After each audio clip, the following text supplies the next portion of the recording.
बारामूला से रुकने parliament engineer Rashid हमेशा ही सुर्खियों में रहते हैं। हालांकि इन दिनों इंजीनियर रशीद तिहाड़ जेल में है। यूएपीए के तहत वो सजा काट रहे हैं, एक तरह से जेल में बंद है। लेकिन फिर भी इंजीनियर रशीद, जो मौजूदा पार्लियामेंट का सेशन चल रहा है, इसमें शामिल होने की उन्हें इजाजत मिली है। और इंजीनियर रशीद जब भी कहीं पर भी होते हैं तो अपनी मौजूदगी जरूर दर्ज कराते हैं। आप देखिए कि इस बीच भी पार्लियामेंट के सेशन में इंजीनियर रशीद शामिल हुए और पार्लियामेंट के सेशन का फायदा उठाते हुए इंजीनियर रशीद ने जम्मू कश्मीर के हालात को लेकर, जम्मू कश्मीर में जिस तरह से दहशतगर्दी की बात करें या इस तरह से जम्मू कश्मीर में डेवलपमेंट की बात करें, जम्मू कश्मीर बहुत पीछे डेवलपमेंट के मामले में रह गया है, या जम्मू कश्मीर को लेकर पाकिस्तान और भारत के जो रिश्ते हैं इन्हें लेकर, इन तमाम बड़े इश्यूज को लेकर इंजीनियर रशीद ने एक बहुत बड़ा कदम उठाया है। इंजीनियर रशीद ने पार्लियामेंट सेशन का जो सरमाई इजलास चल रहा है, इस सेशन में वो शामिल हुए और जैसे ही उन्हें पार्लियामेंट के अंदर मौका मिला, उन्होंने एक लेटर, एक खत, जितने भी बड़े लीडर हैं, खासतौर से अपोजिशन लीडरों की बात की जाए, चाहे उसमें खड़गे की बात की जाए या राहुल गांधी की बात की जाए या दूसरी जो पार्टियों के, अपोजिशन पार्टियों के जो बड़े लीडर हैं, उन्हें इंजीनियर रशीद ने एक लेटर थमा दिया, उन्हें एक खत दिया है। और इस खत में क्या कुछ है, ये जो कदम इंजीनियर रशीद ने उठाया है, इस कदम का मकसद आखिर क्या कुछ है, और किस तरह से इंजीनियर रशीद हर वक्त एक तरह से सुर्खियों में बने रहते हैं, ये बहुत अहम है। और इसी को हम समझने की कोशिश करेंगे क्योंकि कहते हैं कि कभी कभी तारीख में ऐसे लम्हात भी आते हैं जब एक शख्स की खामोशी, एक फर्द की खामोशी एक पूरी कौम की सदा बन जाती है।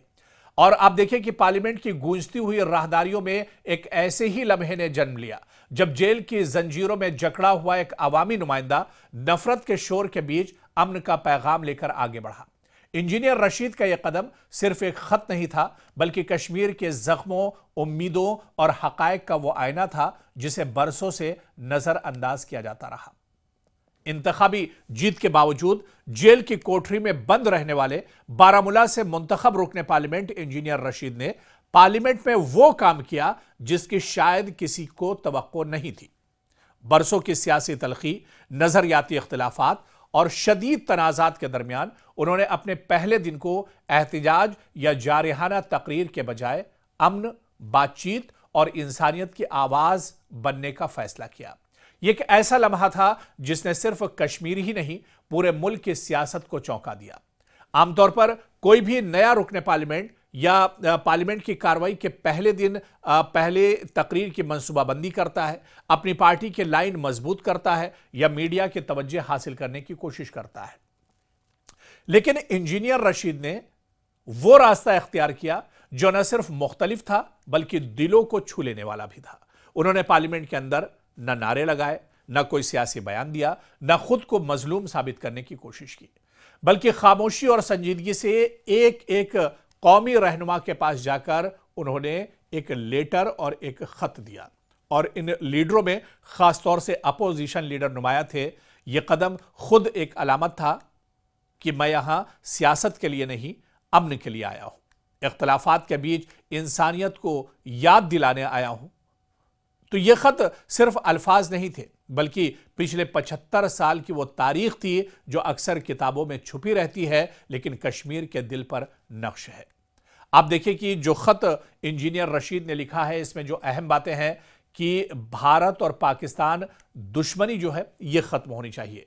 भारत पाकिस्तान की दुश्मनी बहुत हो चुकी है, अब रिश्ते हमवार होना चाहिए, रिश्ते पटरी पर आने चाहिए, क्योंकि पड़ोसी मुल्क यानी भारत और पाकिस्तान के जो रिश्ते हैं ये दरअसल दुश्मनी होने की वजह से या रिश्ते हमवार न होने की वजह से माजी में बहुत नुकसान हो चुका है, पाकिस्तान का भी और हिंदुस्तान का भी।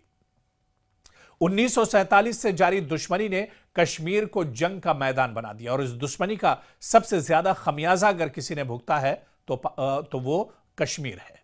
और इसी दुश्मनी की कीमत कश्मीरियों ने अपने खून से भी चुकाई है। यह जुमला खुद पूरे मसले की बुनियाद को बयान करता है कि कश्मीर महज एक सियासी तनाज़ा नहीं बल्कि इंसानी सानिहा है। दूसरा जो बड़ा नुक्ता और जो दूसरा बड़ा पॉइंट इसमें शामिल किया गया था, 80,000 लोगों की जानें खामोश गवाह। जी हां, रिपोर्ट्स के मुताबिक पिछली दहाइयों में हजारों लोग कश्मीर के अंदर मारे गए, बेशुमार लोग लापता हुए, हजारों खानदान टूट गए। इंजीनियर रशीद ने इस हकीकत को ईमानदारी से सामने रखा है और इस पर काम करने की जरूरत पर भी उन्होंने जोर दिया है। तीसरा जो बड़ा पॉइंट इस खत में शामिल था कि कश्मीरियों को प्रॉक्सी कहकर उनकी शिनाख्त चुरा ली गई है। यह वो जुमला है जो शायद सबसे ज्यादा ताकतवर है। कश्मीरियों को कभी पाकिस्तान का एजेंट कहा जाता है, कभी भारत मुखालिफ, लेकिन इनकी अपनी आवाज, अपना दर्द, अपनी ख्वाहिशात हमेशा दब कर रह गई हैं। और इसके अलावा इंजीनियर रशीद ने एक बड़ा जो पॉइंट उठाया अपने खत में कि फेक नैरेटिव्स खत्म किए जाने चाहिए, जो बयानियां जारी किए जाते हैं इसे एक तरह से खत्म करने की जरूरत है। मतलब यह कि कश्मीर पर सियासत, प्रोपेगेंडा और बयानात नहीं बल्कि हकीकत पर मबनी हल निकाला जाना चाहिए, क्योंकि इंजीनियर रशीद का यह मानना है कि कश्मीर बहुत पीछे चला गया है। कश्मीर को अब डेवलपमेंट के धारे में लाया जाना चाहिए।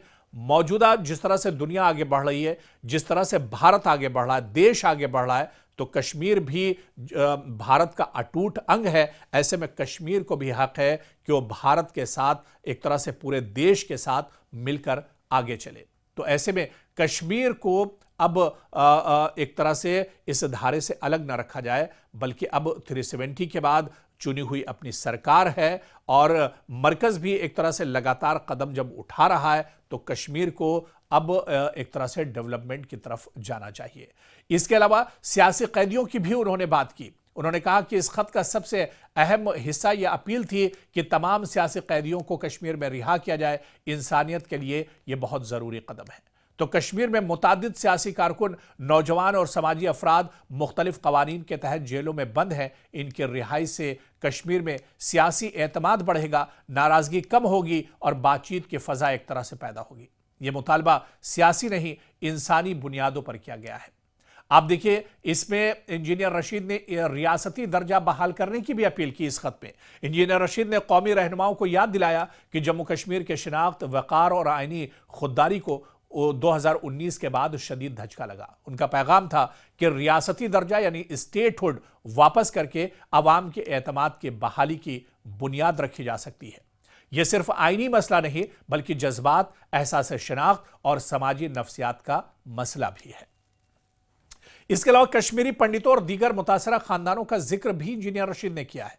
यह इंतहाई अहम नुक्ता है कि इंजीनियर रशीद ने सिर्फ अक्सरियती कम्युनिटी या मुसलमानों का जिक्र नहीं किया, बल्कि उन लोगों को भी याद किया जो 90 की दहाई में घर बार छोड़ने पर मजबूर हुए थे। उनका कहना था कि जो खानदान हिजरत कर गए, चाहे वो पंडित भाई हो या सरहदी इलाकों के लोग, उन्हें इंसाफ मिलना चाहिए, उन्हें वापस वतन में बाइज्जत जगह मिलनी चाहिए। और इससे उनका विजन वाज़ेह होता है कि वो मसले को यकतरफा नहीं बल्कि मजमूई इंसानी नुक्ते नज़र से देखते हैं। तो कहीं ना कहीं आप देखिए कि पार्लियामेंट के पहले दिन इंजीनियर रशीद ने जो काम किया है, इंजीनियर रशीद ने जो पैगाम देने की कोशिश की है, ये पैगाम बहुत बड़ा है। लेकिन इस पर अब जो नेशनल और कौमी जो लीडरान है, क्या सर जोड़कर बैठेंगे और क्या इंजीनियर रशीद के इस मकसद में वो इंजीनियर रशीद के साथ आएंगे, ये आने वाले दिनों में देखना बहुत अहम होगा।